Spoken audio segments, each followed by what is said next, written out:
Bom dia, amigos! Tudo bem? Tô melhorando essa carinha aqui para começar o vídeo, né? Principalmente porque eu estou bastante animado com a repercussão do vídeo que eu coloquei ontem falando sobre o nascimento de grupos de estudos do Espiritismo. Eu quero frisar algumas coisas. A primeira é que a proposta, a ideia sempre é não fazer grupos de WhatsApp. O grupo de WhatsApp ele é uma ferramenta de apoio ao grupo de estudos. O grupo de estudos precisa ser feito através do estudo ao vivo, seja ele localmente, seja através de vídeo.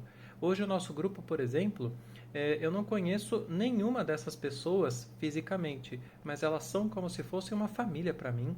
A gente conversa toda semana, a gente troca muita ideia, a gente se ajuda e a gente estuda junto 2 vezes por semana livros diferentes, obras diferentes. Uma observação muito importante para vocês. Eu já recomendei algumas vezes que vocês lessem o artigo da revista de dezembro de 1861, Organização do Espiritismo, e vou recomendar mais uma vez.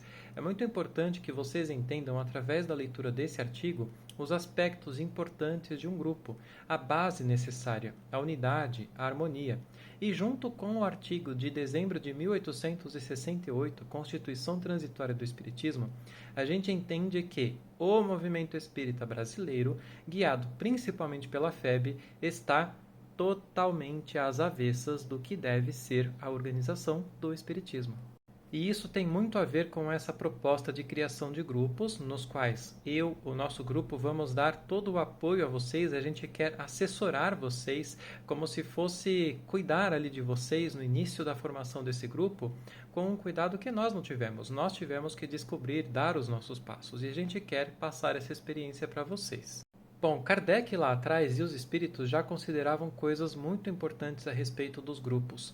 Não busquem grupos grandes. Não fiquem atrás de arrebanhar muitas pessoas para os grupos de vocês. É muito melhor ter grupos pequenos, coesos, unidos, em plena harmonia, do que grupos grandes e antagônicos, com pessoas se antagonizando no meio do grupo. E veja, aqui nós estamos falando de grupos de estudos bibliográficos, não de grupos de prática mediúnica, de espiritismo prático, ok? O grupo bibliográfico, eu suponho que entre 10 a 15 pessoas no máximo, com o passar do tempo, é mais do que é mais do que o desejado. Mais do que isso, a chance de ter dificuldades dentro do grupo é grande. Hoje nós temos no nosso grupo cerca de 8 a 10 pessoas participando ativamente, tá?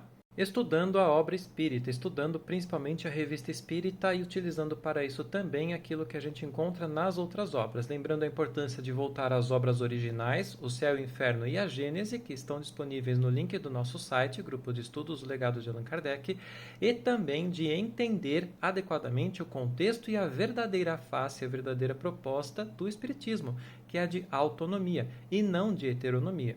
Para entender adequadamente isso, eu recomendo muito que antes de começar a estudar Kardec, vocês façam o estudo da obra Autonomia, a História Jamais Contada do Espiritismo, de Paulo Henrique de Figueiredo.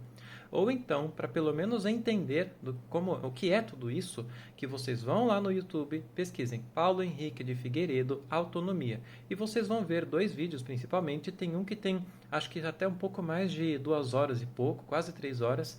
Assistam esse vídeo, assistam em partes, mas assistam, é muito importante. E bom, o nosso grupo hoje está muito coeso, tem muita unidade de pensamento, tem muita harmonia entre nós. Mesmo em grupos de estudos bibliográficos, é muito importante que vocês estejam em guarda o tempo todo, fazendo uma seleção cuidadosa das pessoas que vão entrar para que elas não insiram elementos de desarmonia dentro do grupo. Sempre observando a questão de vaidade, de orgulho, e lembrando sempre, gente, a gente não precisa ir com os pés no peito das outras pessoas, mas a gente deve ser firme, falar com as pessoas, e aqueles que não queiram ficar no grupo, saiam, eles vão sair naturalmente. Outro benefício dos grupos pequenos é justamente esse. Se a pessoa não está se adequando ali, seja porque ela não tem disponibilidade de horário, ela não gostou muito da maneira como está sendo estudado, não tem problema, ela sai e forma outro grupo de estudos, né? Incitem essa pessoa para que ela forme o seu próprio grupo, então, e continue nesse trabalho, é muito importante. Finalizando, outra coisa importante nos grupos: todo mundo está ali para aprender e não tem que ter palavras finais, não tem que ter professores ali dizendo e afirmando, não, é isso aqui. Não pode ter domínio dentro dos grupos, ninguém pode pegar a posição de, isso aí está errado, eu vou falar agora e vocês ouvem, não, não, isso aí não pode, não é assim que funciona. A gente só pode formar conclusões no grupo sobre aquilo que está devidamente concluído na doutrina espírita, e isso a gente vai amadurecendo com o tempo.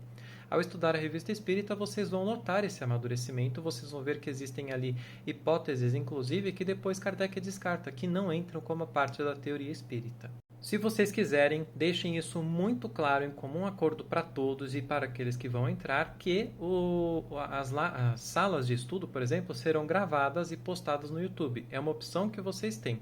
Talvez de início eu não recomendo que vocês façam isso ao vivo, porque pode ter problemas ali, pode ter necessidade de adequação.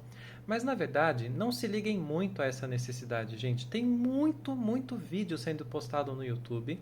E de verdade, o que a gente precisa é aprender, e quando a gente aprende, a gente pode fazer um trabalho mais direcionado. Por exemplo, este que eu estou fazendo aqui é aquele que a gente faz lá no nosso site do grupo de estudos O Legado de Allan Kardec, postando artigos. É muito importante escrever sobre aquilo que vocês estão aprendendo. Então, aprenderam certas coisas, vão lá e escrevam sobre aquilo. Porque quando vocês escrevem, isso fica fácil de ser encontrado na internet e as pessoas acessam. Como sempre, quem quiser dicas, orientações sobre isso, pode me chamar por mensagem. Eu estou sempre disponível aqui para ajudar vocês dentro da medida do possível, do tempo, né? Mas a gente vai ajudar vocês e dar essa assessoria, né, por assim dizer, para que vocês criem essa iniciativa e que ela se expanda cada dia mais. Não é demais frisar, né, gente? Concentrem-se nas obras do Paulo Henrique de Figueiredo, que são obras de contextualização, e concentrem-se nas obras de Kardec.